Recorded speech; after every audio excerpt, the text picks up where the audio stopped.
नमस्कार दोस्तों, आज हम लोग बोस्ट मी एजुकेशनल के नए वीडियो में इंट्रोडक्टरी देयर के बारे में पढ़ेंगे। हम लोग जानते हैं इंट्रोडक्टरी देयर को कई बार डमी सब्जेक्ट भी कहा जाता है। पहले हम लोग देखते हैं इंट्रोडक्टरी देयर को डमी सब्जेक्ट क्यों कहते हैं और इसका नाम इंट्रोडक्टरी क्यों होता है। तो चूंकि अगर इंट्रोडक्टरी का बात की जाए तो इंट्रोडक्टरी पूरा का पूरा ये शब्द बना हुआ है इंट्रोडक्शन से, और इंट्रोडक्शन का मतलब होता है पात्र परिचय।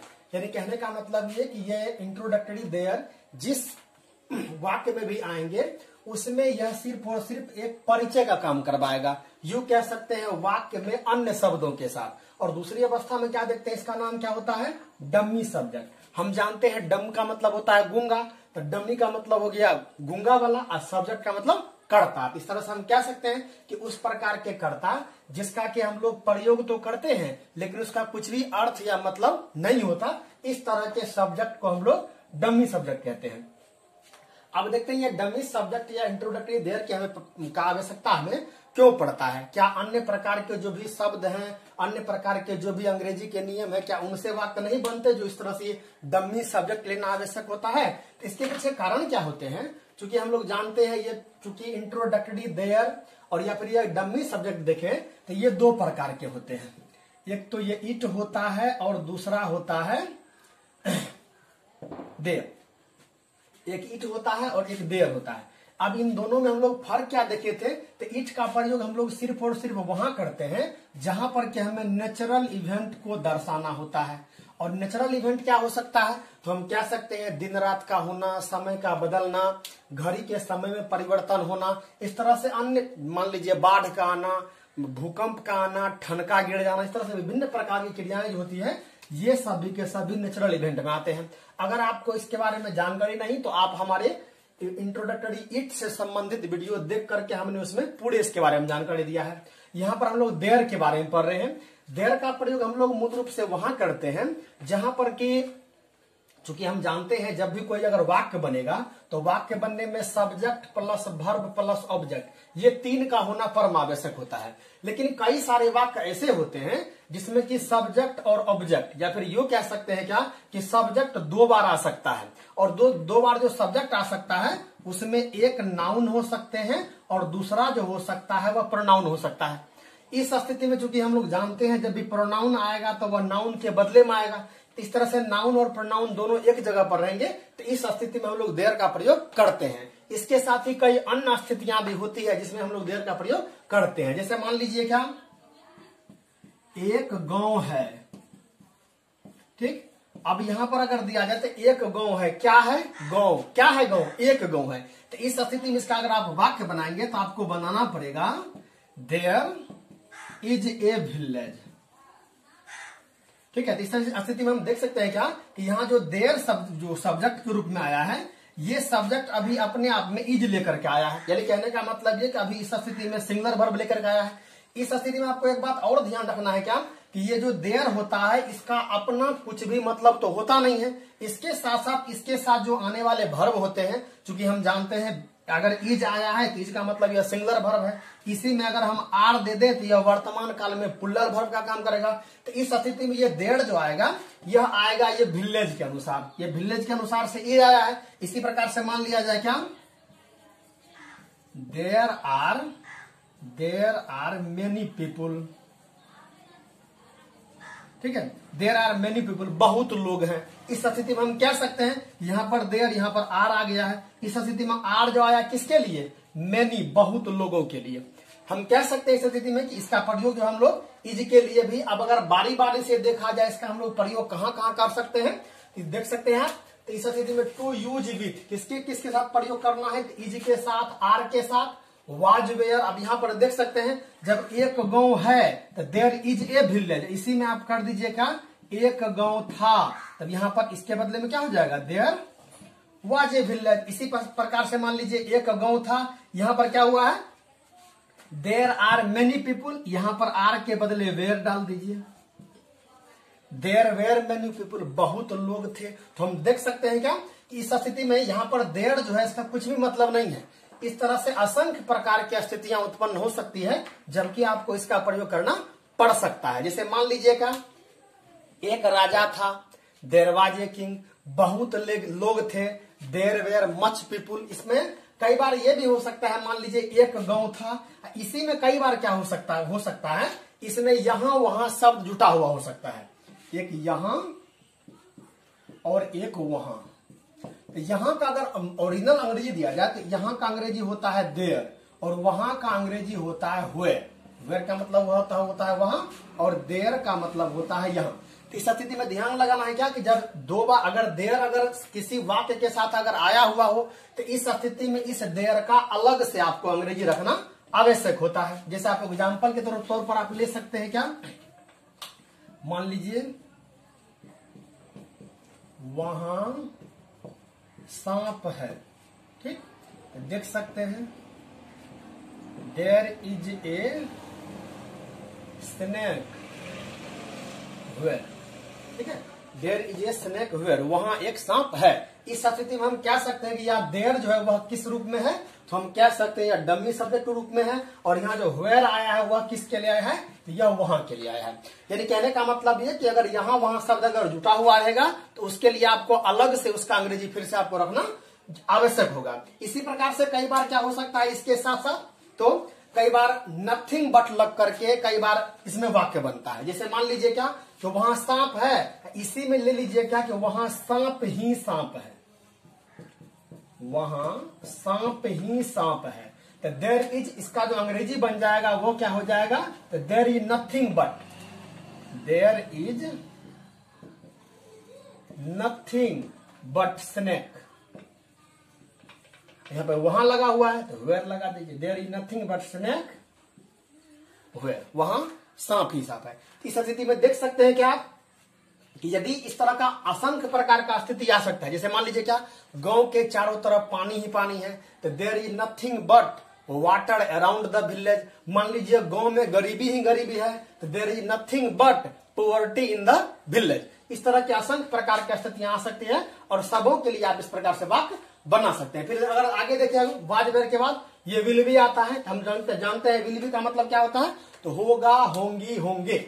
मान लीजिए क्या कि there will be a man, वहां एक आदमी होगा, ठीक, तो there will be a man, एक आदमी होगा और इसी में लगा हुआ वहां एक आदमी होगा, तो there will be a man there. कहने का मतलब दोनों स्थिति में फिर से आप देख, जैसे यहां पर हम देख सकते हैं। फिर मान लीजिए शुड बी, तो शुड बी का मतलब होता है चाहिए। शुड बी का मैं बारी बारी से आपके लिए इसको पढ़ाना चाहूंगा, मैं बारी बारी से इसको विल बी के लिए, विल बी का यह अर्थ क्या होगा, होगा, होगी, होंगे। देख सकते हैं आप, विल बी का मतलब होगा यहां पर होगा या होगी या होंगे। जैसे मान लीजिए क्या, there will be a man, वहां एक आदमी होगा। इसी प्रकार से मान लीजिए there will be a man, एक आदमी होगा, इसी में लगा दीजिए अगर आप क्या कि there will be a man, फिर लगाइए देयर। इसका मतलब क्या हो गया, इसका मतलब वहां एक आदमी होगा, there will be a man there, इसका मतलब क्या होगा, वहां एक आदमी होगा। तो हम देख सकते जैसे पहली स्थिति में यहां देयर और देयर, इसका मतलब क्या हो गया, यानी कि यहां एक आदमी होगा।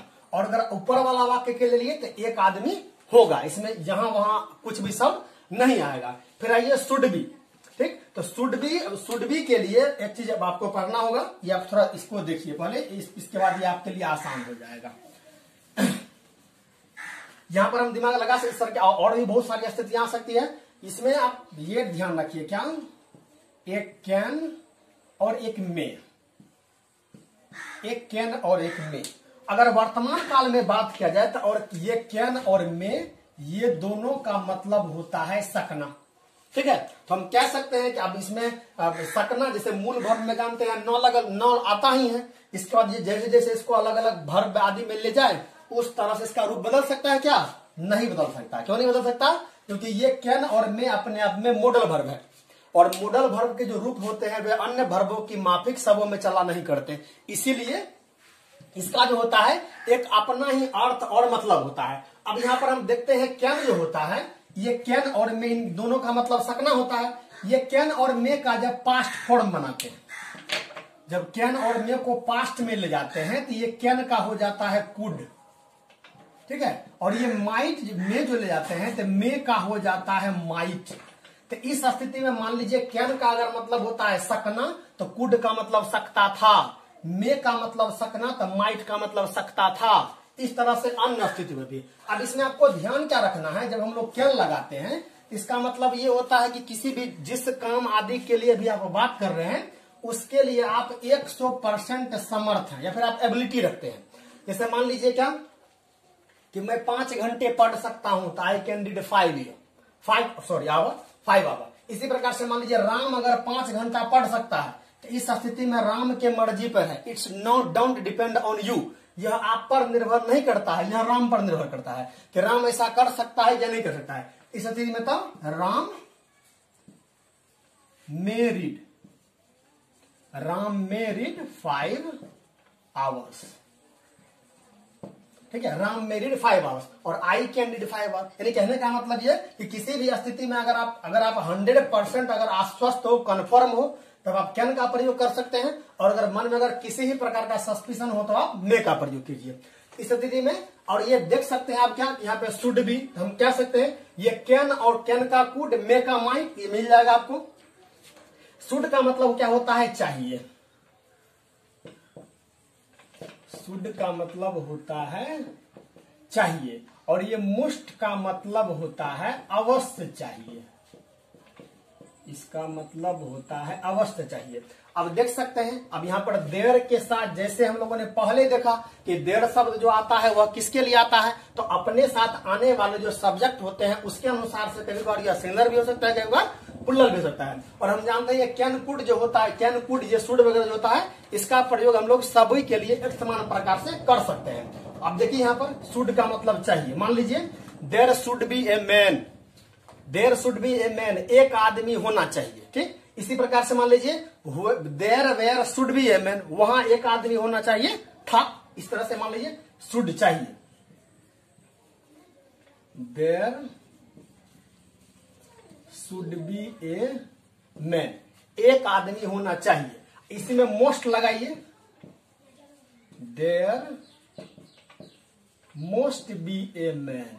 इसका मतलब क्या हो गया, एक आदमी अवश्य होना चाहिए। मान लीजिए इस प्रकार की कई सारी स्थितियां आ सकती है। जैसे मान लीजिए घर में पापा होना चाहिए तो there should be father in the village, पापा घर में अवश्य होना चाहिए तो there must be father in the village. इस तरह से अन्य प्रकार की स्थितियां भी आ सकती है, इसका प्रयोग इसमें कर सकते हैं। फिर क्या देखते हैं हम लोग, कैन का जो कुड बनता है इसमें भी बनाइए, देर कैन, मान लीजिए देर कैन ए स्नेक, एक सांप हो सकता है।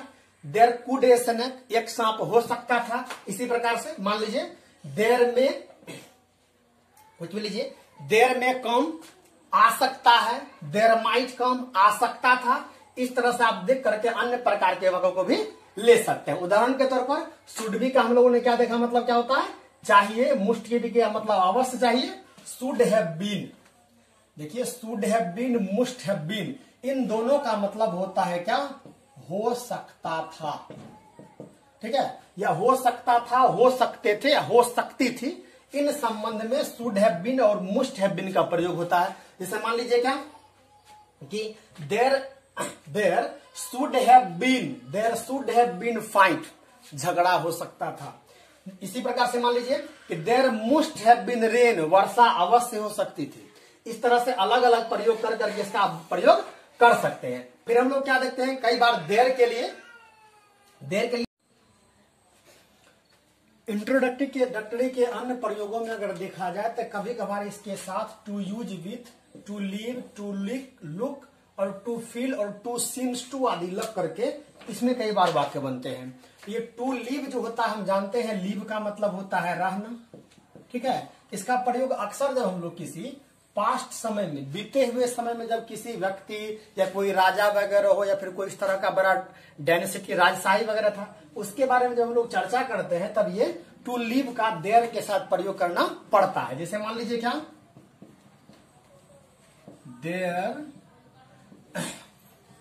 देर lived a king in Patna. क्या मतलब? पटना में एक राजा रहा करता था। यहाँ पर देयर का कुछ भी मतलब नहीं है। इस तरह से आप देख सकते हैं। लीव, इसमें हम जानते हैं लीव का जो रूप लीव, इसके बाद लिव्ड, लिव्ड, लिविंग, लिव्स, इसके अनुसार से इसका मतलब जो होता है वो आपस में बदल भी सकता है। ये लुक का मतलब होता है देखना, देखना। तो इसका प्रयोग अक्सर इसलिए होता है जब हमें कई बार प्रयोग करना होता है, जैसे मान लीजिए क्या कि वहां कुछ लोग दिखते हैं, इस स्थिति में तब इसका प्रयोग करते हैं। मान लीजिए यहां पर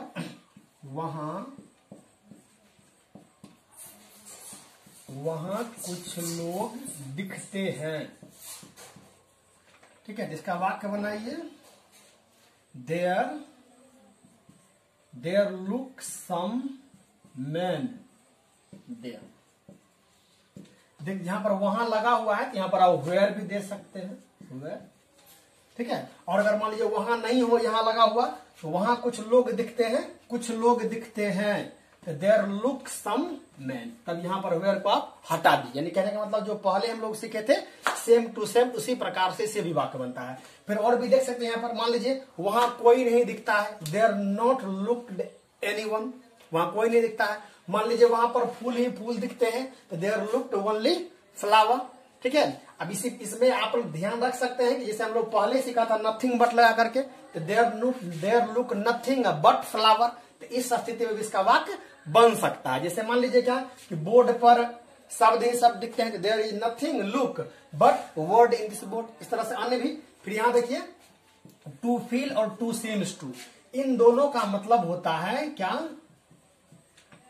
मालूम पड़ता है या जान पड़ता है। इन दोनों का मतलब होता है मालूम पड़ता है या जान पड़ता है। देख सकते हैं यहां पर मालूम पड़ता है, जान पड़ता है। जैसे मान लीजिए क्या जान पड़ता है आज बहुत गर्मी है, तो to feel there feel too so hot today, इस तरह से अन्य प्रकार के वाक्यों में भी इसको अगर चाहे तो आप बना सकते हैं। फिर इसमें कभी एक बार क्या देखते हैं हम लोग, देयर के साथ जब फील लगा हुआ होता है, मालूम पड़ता है, जान पड़ता है, तो इसमें अक्सर हम लोग किसी अनुभव को दूसरे व्यक्तियों को बता रहे होते हैं। जैसे इसमें एक दो वाक्य लीजिए आप,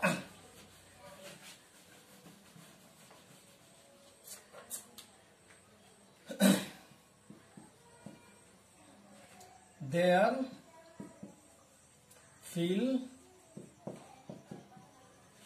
nothing but hot, there feel nothing but hot. यहां गर्मी के सिवा कुछ भी मालूम नहीं पड़ता, यहां गर्मी के सिवा कुछ भी मालूम नहीं, जान नहीं पड़ता। इस तरह से और भी लीजिए, मान लीजिए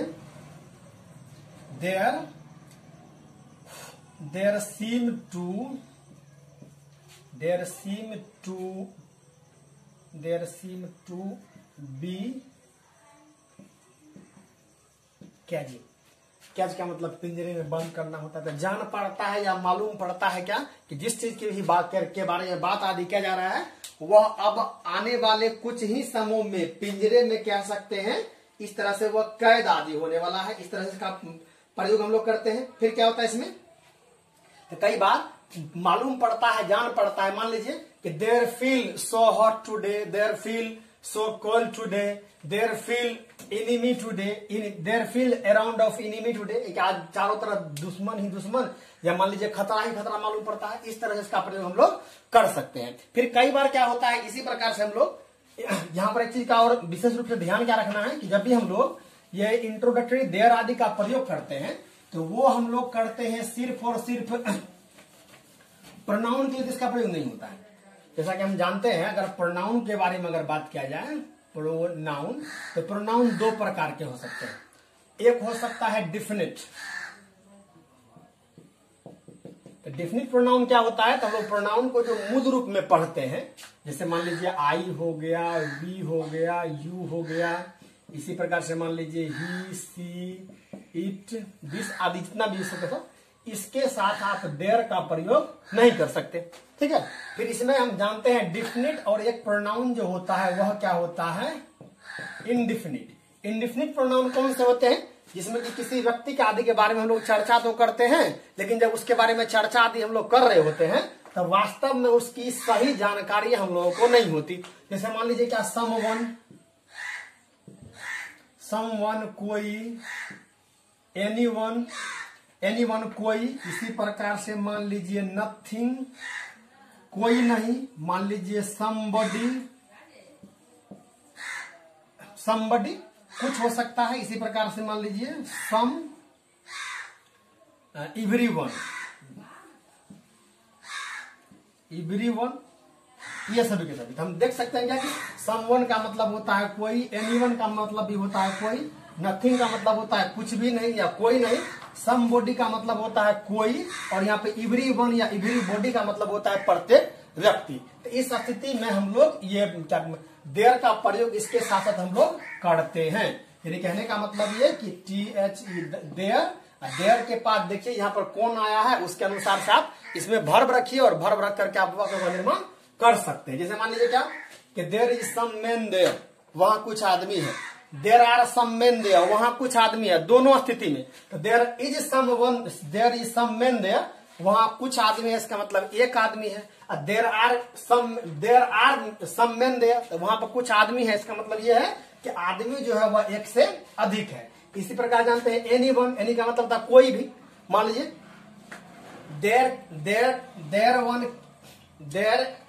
देयर एनीवन लिसन मी, क्या यहाँ कोई मुझे सुन रहा है? देयर इज नथिंग, यहाँ कुछ भी नहीं है।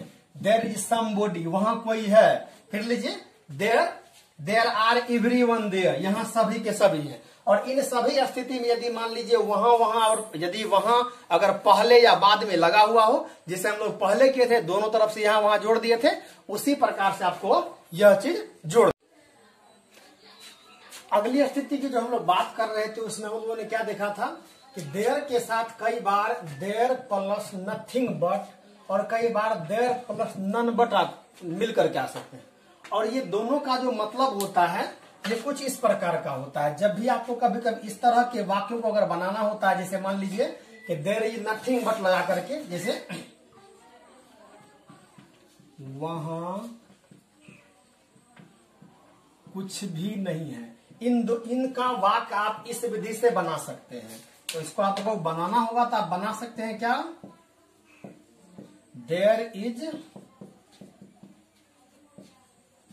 नथिंग बट या नन बट, ठीक। तो वहां कुछ भी नहीं है, there is nothing but none but, ये इस तरह से हो जाएगा। और कई बार इसमें क्या आ सकता है, वहां कुछ भी नहीं है, इसी में कई बार क्या हो सकता है, कई बार इसको हम लोग इनफेजिंग कर देते हैं, इसको कई बार जोरदार बना देते हैं। जैसे मान लीजिए वहां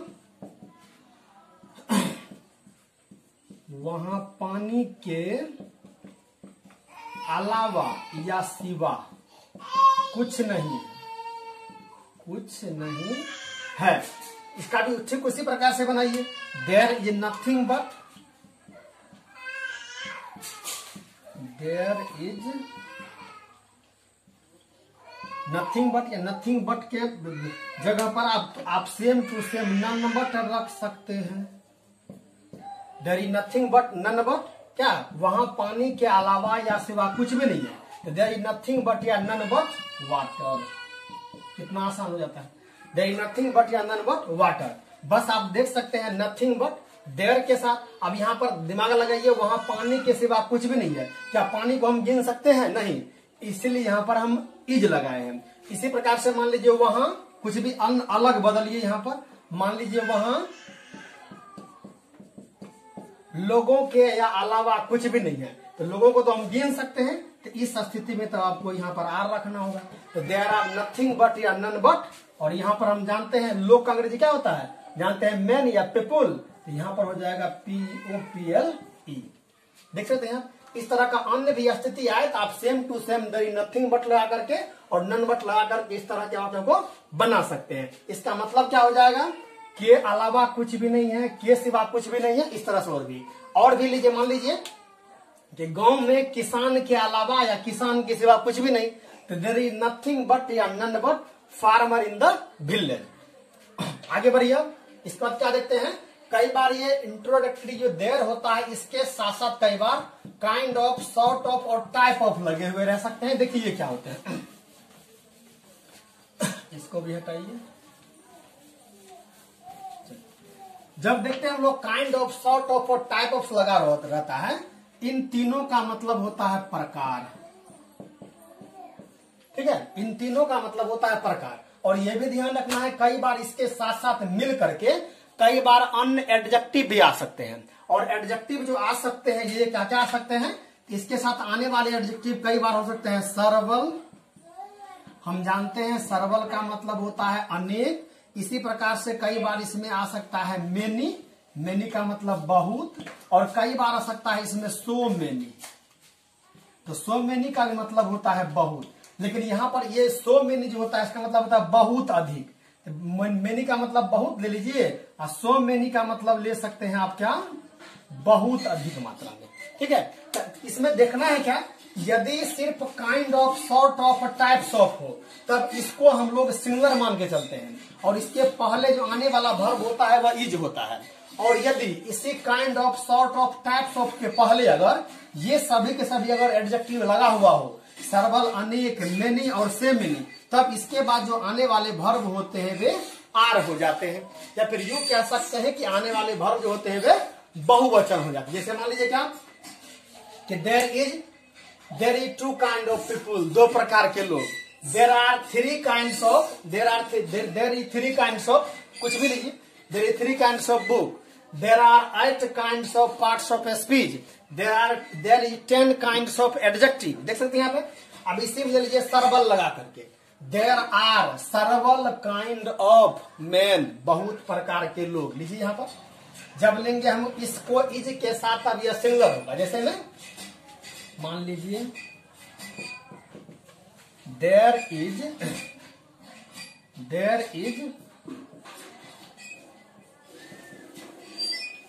3 काइंड्स ऑफ,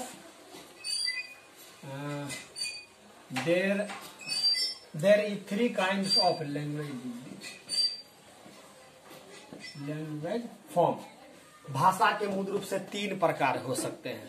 कौन कौन, स्पीकिंग या मौखिक कह सकते हैं, राइटिंग लिखित, और तीसरा क्या होता है सिंबॉलिक या फिर सांकेतिक कह सकते हैं। फिर आगे लीजिए, there is some sort of pens, कलम के कुछ प्रकार। इसी प्रकार से मान लीजिए there is 5 types of noun, noun के 5 प्रकार। There is 10 types of adjective, 10 adjective के प्रकार। और जब इसमें सर्वल आदि लगा देते हैं तब इसका मतलब अनेक, बहुत ही। देखिए लिए लगाइए इसमें भी, मान लीजिए क्या, देर आर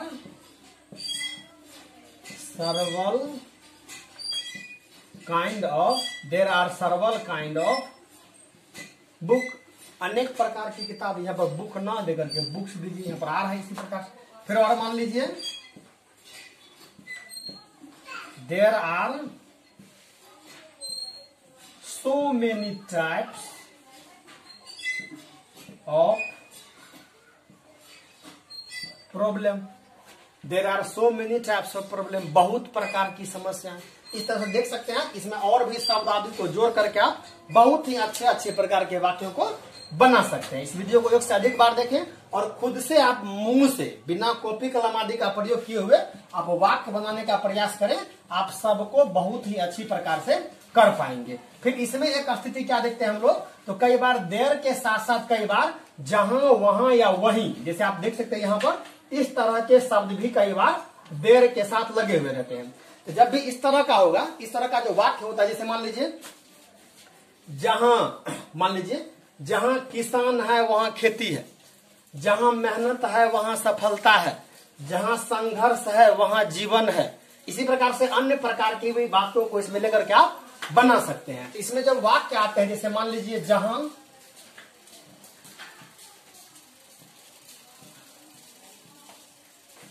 जहां मेहनत है वहां सफलता है। जब इस तरह का बहुतों प्रकार का स्थिति आ सकता है, जबकि आपको जहां के साथ वहां या वहीं लोग लग करके 2 वाक्य आपस में आकर के जुड़ जाते हैं। और इस तरह के वाक्यों को बनाना अपने आप में बहुत ही पेचीदा होता है।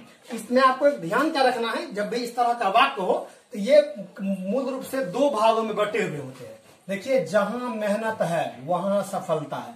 पहले आप इसको बारी बारी से, जब हम लोग शुरू में बना रहे हैं तो पहले इसको छोटे छोटे भागों में बांटिए इस तरह से। तो जहां मेहनत है, तो जहां का अंग्रेजी यहां पर क्या हो जाएगा, देयर। There is labour. और वहां का अंग्रेजी क्या होता है हम जानते हुए, जहां मेहनत है देयर इज लेबर, वहां सफलता है, तो वेयर इज सक्सेस। अब इसको अभी ये वाक्य नहीं बना, अभी अगर इस प्रकार से आप अगर इसको रख देंगे तो आपका बना हुआ वाक्य गलत हो जाएगा। इसको आपको फिर से संबोधन करना होगा। इसको आप जब बनाएंगे तो ये जो वेयर है, वेयर को फिर से लाइए और यहां देयर रखिए। इसका पूरा वाक्य क्या बन जाएगा, where there is labour, there is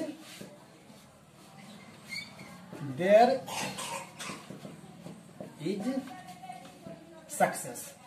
where there is labour there is success. जहां मेहनत है वहां पर सफलता है। इसी प्रकार से और भी अन्य प्रकार के विभाग से ले सकते हैं। मान लीजिए क्या, मान लीजिए जहां चाह है, ठीक है, जहां चाह है इसमें दीजिए वहां राह है। और ये सही बात भी, आप किसी भी काम को करने के लिए चाहिएगा तभी तो काम होगा, नहीं तो हो ही नहीं सकता। जानते हैं जहां चाह है, ये चाह जो होना होता है, ये चाह होने का अंग्रेजी होता है विलिंग। इसका अंग्रेजी क्या बन जाएगा, there is a willing, there is a willing,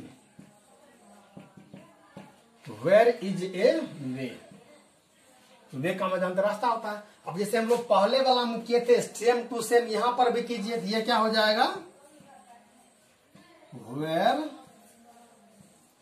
where there is a willing,